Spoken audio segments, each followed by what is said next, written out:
LPU ప్లేస్మెంట్ల రికార్డులు సృష్టిస్తోంది. Final year student 2.5 కోట్ల ప్యాకేజ్ పొందుతున్నారు. 1700 మందికి పైగా ఎల్పియు స్టూడెంట్స్ 10 లక్షల నుంచి 2.5 కోట్ల ప్యాకేజెస్ పొందారు. విద్యా విప్లవం ప్రారంభమైంది లవ్లీ ప్రొఫెషనల్ యూనివర్సిటీలో. అదే గ్రామానికి చెందిన వారు ఆధిపత్య పోరు కోసం వారికి సంబంధించిన తెలుగుదేశం వారే చంపారు. వాళ్ళు తోట వెంకటరామయ్య అండ్ తోట గురవయ్య వీళ్ళిద్దరు బ్రదర్సు, జలిశెట్టి శ్రీనివాసరావు బొబ్బిలంటారు ఆయన. వీళ్ళు ఈ వర్గం వాళ్ళిద్దరిని చంపారు. ఇది ఆధిపత్య పోరు. రేపు జరగబోయేటటువంటి గ్రామ ప్రెసిడెంట్కి సంబంధించిన ఎన్నికల్లో వారి ఆధిపత్యం కోసం వీరిద్దరిని చంపారు అనేటువంటి మాట కూడా వారి పత్రికలే రాశాయి. దీనిలో ఎవరు చెప్పింది కాదు. దానిలో ఈనాడులో రాసింది నేను చదివి వినిపిస్తాను, తెలుగుదేశం పత్రిక కాబట్టి.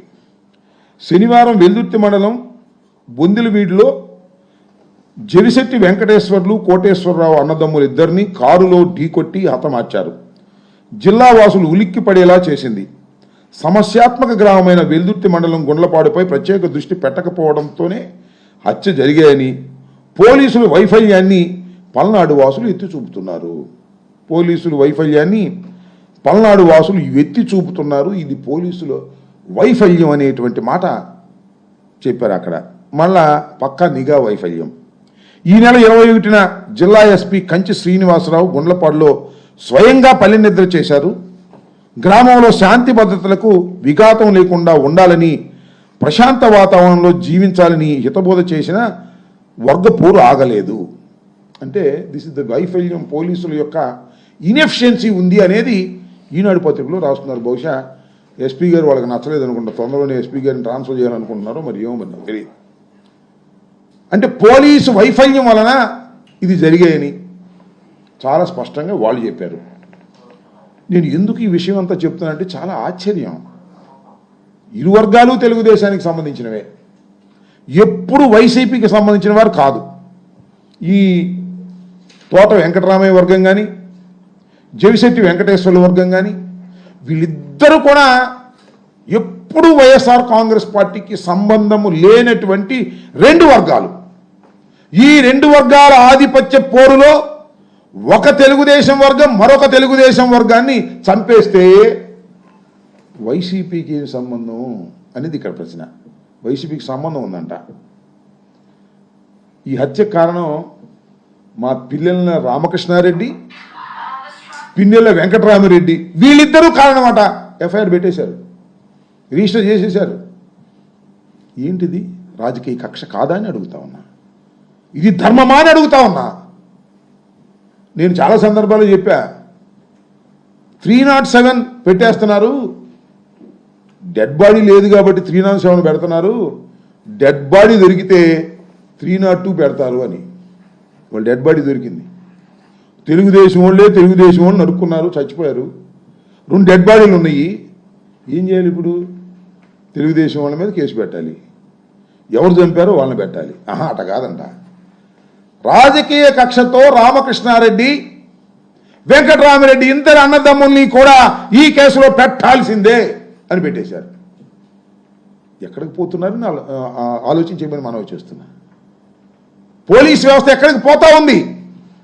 పోలీసుల వైఫల్యం అని ఈనాడు రాస్తారు, తెలుగుదేశం వాళ్ళు చెప్తారు. ఎస్పీ శ్రీనివాస్ గారు వెళ్ళి అక్కడే పొడుకుని ఒక రోజంతా ఉంటారు, మళ్ళీ ఈ హత్యలు జరుగుతాయి. ఏం చేస్తారు పాపం పోలీసులు మాత్రం? లా అండ్ ఆర్డర్ మెయింటైన్ చేయండి అయ్యా, గ్రామాల్లో కక్షలు కార్పణ్యాలు లేకోకుండా చూడండి. ఎవరైనా కక్షలు కార్పణ్యాలు ఉంటే వాళ్ళని తీసుకొచ్చి బైండ్ ఓవర్ చేయండి. బైండ్ ఓవర్ తీసుకొచ్చి వాళ్ళని పోలీస్ స్టేషన్లో కూర్చోబెట్టి కాస్త కౌన్సిలింగ్ చేయండి. అంటే కౌన్సిలింగ్ అంటే వేరే కాదు, చెప్పండి అని చెప్పటలా. ఇప్పుడు లోకేష్ గారు, హోంమంత్రి గారు, చంద్రబాబు నాయుడు గారు ఏం చెబుతున్నారంటే, ఏదైనా కేసు దొరికితే జగన్మోహన్ రెడ్డి గారు మనుషులు పెట్టేయండి, వైసీపీ కార్యకర్తలు పెట్టేయండి. అంతేకాదు, అవసరమైతే కంప్లైంట్ తీసుకుని ఆ వైసీపీ కార్యకర్త ఎవరైనా మరీ విపరీతంగా మాట్లాడుతూ ఉంటే వాడిని తీసుకొచ్చి ఓనం చేసేయండి, పడేయండి. అంతే. కొట్టేసి కోర్టులో ప్రొడ్యూస్ చేయండి. నేను చూశాం కదా హరికృష్ణ అనే అతన్ని గురజాల కోర్టులో ప్రొడ్యూస్ చేసే ముందు ఇష్టం వచ్చినట్టు కొట్టారు, కాళ్ళు చేతులు వాసిపోయినాయి. మ్యాజిస్ట్రేట్ గారి ముందుకెళ్ళి చెప్పాడు, తర్వాత గుంటూరు జీజీహెచ్కి రిఫర్ చేశారు. సరే డాక్టర్లను కూడా మేనేజ్ చేసే కార్యక్రమం చేస్తున్నారు పోలీసు వాళ్ళు, అది వేరే విషయం. పోలీసు వాళ్ళ పని ఏమిటంటే వైసీపీ కార్యకర్తల్ని కొట్టడం, వారి మీద కేసులు పెట్టడం, దానిలో ఉక్కిరి బిక్కిరి అవ్వడం తప్ప రెండో పని లేదు. ఇంకా లాండాడు ఎక్కడ కాపాడుతాడు? ఎస్పీ గారును వీళ్ళను. ఇంకో పారు చెప్తా, డిఎస్పీ ఉన్నాడు అక్కడ పాపం, ఇప్పుడు లేడు. ఆయన పేరు జగదీష్ అట. ఫస్ట్ రిక్రూట్మెంట్ పాపం, ఫ్రెష్గా వచ్చాడు. ఇంకా పోలీసు లక్షణాలు అలవాటు పడలా. అంటే వీళ్ళు నమస్కారాలు పెట్టడం, పోస్టింగ్ల కోసం వాళ్ళ చుట్టూ వేల్చడం తిరగడం అలవాటు కదా. ఫస్ట్ పోస్టింగ్ వచ్చాడు. చంద్రబాబు నాయుడు గారు, హోంమంత్రి గారు, లోకేష్ గారు ఎవరి మీద ఒక తప్పుడు కేసు పెట్టమన్నారు, నేను పెట్టనన్నాడు. సరే మేం చేస్తే పెట్టవా, తీసాయి అన్నారు. ట్రాన్స్ఫర్ వెళ్ళిపోయాడు. 2 నెలలు అయింది, ఇంకా పోస్టింగ్ లేదు అక్కడ. ఖాళీ ఎంటీ ఖాళీగా ఉంది డిఎస్పీ పోస్టు. ఎవరున్నారు పక్కన? సత్యనపల్లిలో ఉన్నాడు ఒక ఆయన, ఏం చెప్తే చేస్తాడు. ఇవాళ రామకృష్ణారెడ్డిని కేసులో పెట్టమంటే పెడతాడు, లేకపోతే నన్ను పెట్టమంటే పెడతాడు, అది ఈ సాక్షి ఆయన ఉంటే ఆయన పెట్టమంటే పెడతాడు, ఎవరిని పెట్టమని ఆయన పెడతాడు. ఆయనకి ఇన్ఛార్జ్ ఇచ్చారు. ఏమిటండి ఎక్కడికి పోతున్నారు ఇవాళ? నేను అడుగుతా ఉన్నా పోలీస్ వ్యవస్థని. దుర్మార్గం కాకపోతే ఏంటిది? ఇంత దుర్మార్గమైనటువంటి పరిపాలన పోలీసుల్ని పట్టుకొని చేస్తున్నారు. నేను మీకు ఇంకో విషయం చెప్తా, ఆంధ్రజ్యోతిలో కూడా నేను రాశాడు, దేవుని వర్గపోరు, ఒకళ్ళ మీద ఒకళ్ళు ఇది ఇంకొక విషయం కూడా ఇక్కడ చెప్పాలి మీకు. చంద్రయ్య అని అప్పుడప్పుడు తోట చంద్రయ్య అని చంద్రబాబు నాయుడు గారు రంకెలు వేస్తుంటాడు, చూశారుగా. మొన్న ఈ మధ్యన వాళ్ళ అబ్బాయి కూడా ఉద్యోగం ఇప్పించానని తోట చంద్రయ్యని జై జగన్ అనమంటే అనలేదు, జై చంద్రబాబు అన్నాడు, అందుకని చంపేశారు, గొంతు కోసి పారేశారు అన్నాడు.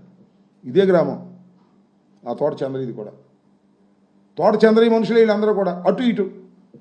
ఏం చేసావయ్యా నువ్వు? నాకు అర్థం కాలేదు. చంద్రబాబు నాయుడు నీ అధికారం కొంచెం సంవత్సరం అయింది కదా, ఈ గ్రామంలో ఫ్యాక్షన్ ఆపగలిగావా?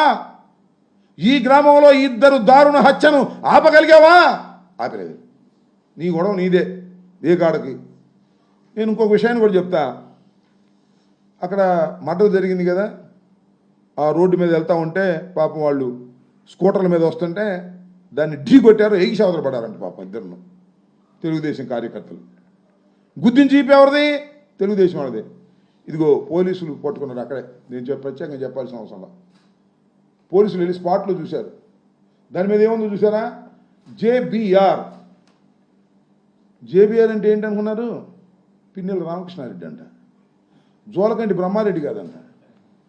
జేబీఆర్ అంటే జోలకంటి బ్రహ్మారెడ్డి కాదట, జేబీఆర్ అంటే పిన్నెల రామకృష్ణారెడ్డి అంట. పోలీసులు చెప్తున్నారు.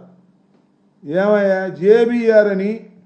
మరి ముందేమో ఉందేమో జేఈ చంద్రబాబు నాయుడు, నేను చూడలేదు కానీ ఇది పత్రికల్లో వచ్చింది, వాట్సాప్లో వచ్చింది. జేబీఆర్ జోలకంటి బ్రహ్మారెడ్డి అని తన అనుచరులు ఇది వేసుకెళ్ళి గుద్ది 2 చంపి దీన్ని వదిలి పారిపోయిస్తే పిన్నెల రామకృష్ణారెడ్డిని వాళ్ళ సోదరుని పెడతారండి. ఏందండి ఇది? నాకు అర్థం కాల. ఎక్కడికి పోతున్నారు అంటున్నా పోలీసు వాళ్ళు. చంద్రబాబు అసలు మీకు మైండ్ ఉందా లేదా అంటున్నా. డెడ్ బాడీ దొరికితే ఎవరిని పెట్టి అని పెట్టేస్తావా? మీలో మీరు కొట్టుకున్నారు. మొన్న ఎక్కడండి ప్రకాశం జిల్లాలో వీరయ్య చౌదరి అంట, వాళ్ళు కొట్టుకున్నారు. సందు దొరకలా, సందుకి ఏమన్నా పెట్టేసేవాడు. ఆ వీరయ్య చౌదరి పాపం చంద్రబాబు గారికి లోకేష్ గారికి బాగా సన్నిహితుడట. ఆయన చంపేశారు పాపం దారుణంగా. పోలీస్ వైఫల్యం ఎంత ఉందో చూడమని చెప్తున్నారు. దారుణ హత్య అది. డైరెక్ట్గా తెలుగుదేశం పార్టీకి చెందినటువంటి వ్యక్తిని ఇంకో తెలుగుదేశం పార్టీ వెళ్ళి చంపేశారు. అసలు మా వాళ్ళు వెళ్ళి భయపడి చచ్చిపోతున్నాం మేము. వాళ్ళ మా కార్యకర్తలందరూ కూడా ఏమి లోపలేస్తారండి, మేము చంపుతామా అంత ధైర్యం ఉందా? ఏంటి law and order utter failure అవుతుంది రాష్ట్రంలో. డెడ్ బాడీ దొరకంగానే ఎవడొకడు పెట్టేయటం వైఎస్ఆర్ కాంగ్రెస్ పార్టీ వాళ్ళని అనేటువంటి ఉద్దేశంతో ఇవాళ చంద్రబాబు నాయుడు గారి ప్రభుత్వం పనిచేయటం చాలా దురదృష్టకరమని ఈ సందర్భంగా నేను చెప్పదలుచుకున్నాను. ఈ జేబీఆర్ని జోలకంటి బ్రహ్మారెడ్డి గారి బ్రాండ్ వేసుకొని జై తెలుగుదేశం అని వెళ్ళినటువంటి కార్యకర్తలు చంపితే వైఎస్ఆర్ కాంగ్రెస్ పార్టీ మీద పెట్టి కక్ష తీర్చుకోవాలనే ప్రయత్నం మీరు చేస్తున్నారు. ఇది సమంజసం కాదని కూడా ఈ సందర్భంగా నేను మనవి చేస్తున్నా. పాపం ఎస్పీ గారికి కూడా పొద్దున్నే 2-3 సార్లు ఫోన్ చేశా.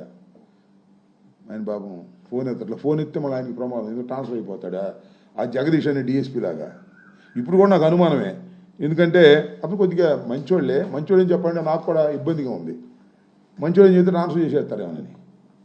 కొద్దిగా ఎస్పీ కొద్దిగా రీజనబుల్గా ఉంటాడు, కానీ అతని చేతిలో ఏముంది పాపం, ఏమీ లేదు. ఎస్పీల చేతిలో ఏమీ లేదు. పైనుంచి మానిటర్ చేసేటటువంటి పరిస్థితి.